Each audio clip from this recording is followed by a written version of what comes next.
Brought to you by 5paisa.com. Investing made easy and rewarding. Download the app now. BSNL, ये नाम भूले तो नहीं है आप लोग। BSNL अपने देश की सबसे पुरानी संचार सेवा देने वाली एक सरकारी कंपनी है, लेकिन आज भारत में इस कंपनी का नाम कहीं लुप्त सा हो गया है।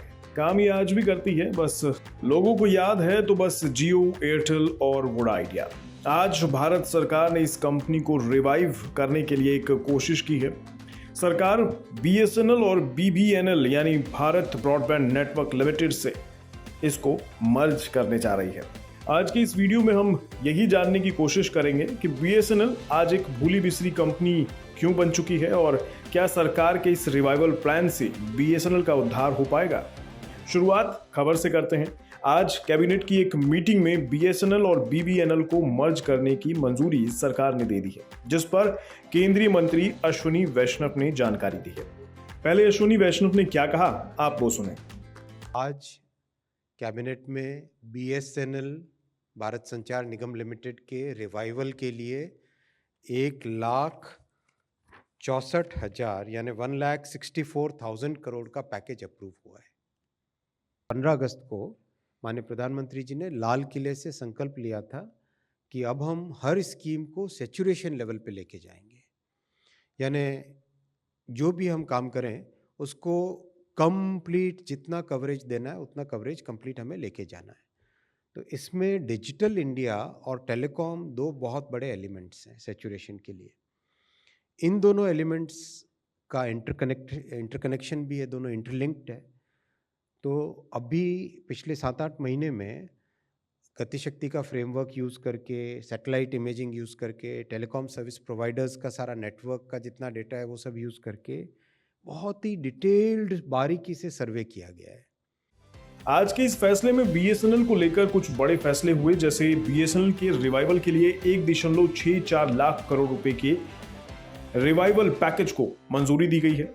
साथ ही BSNL और BBNL के मर्जर को मंजूरी दी गई है।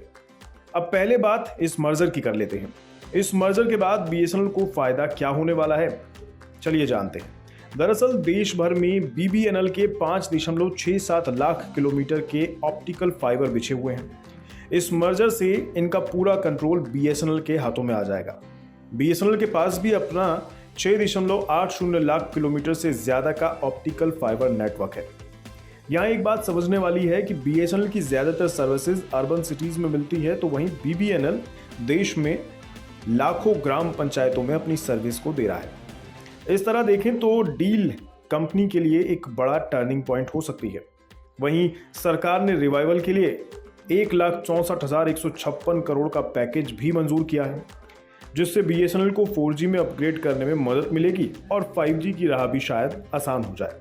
लेकिन कभी सबसे प्रतिष्ठित कंपनी माने जाने वाली BSNL को रिवाइवल करने की जरूरत ही क्यों पड़ गई? इसके 3 कारण हैं।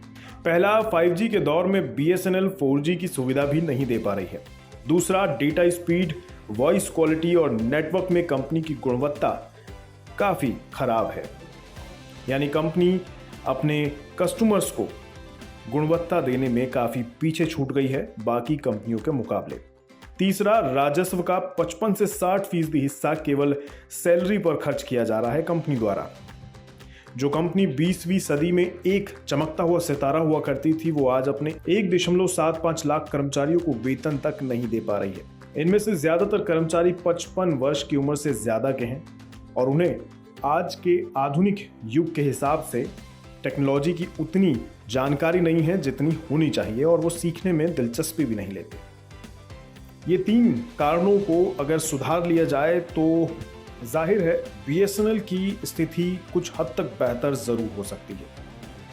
BSNL कर्मचारी 2002 से 2005 के वक्त को BSNL का सुनहरा दौर बताते हैं, जब हर कोई BSNL का सिम चाहता था और कंपनी के पास 35,000 करोड़ तक का कैश रिजर्व में रहता था।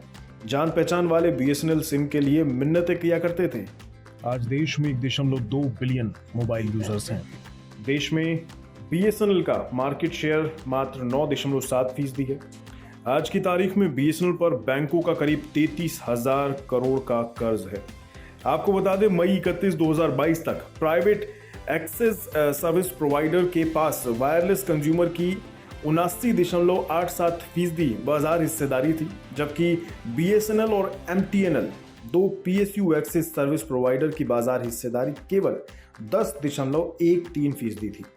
1.64 लाख करोड़ के इस रिवाइवल प्लान से BSNL को फिर से जीवंत करने के अलावा रोजगार पैदा करने की भी उम्मीद की जा रही है। तो देखते हैं क्या सरकार के ये दाव BSNL के काम आते हैं या फिर जस की तस जो स्थिति बनी हुई है वही बनी रहती है।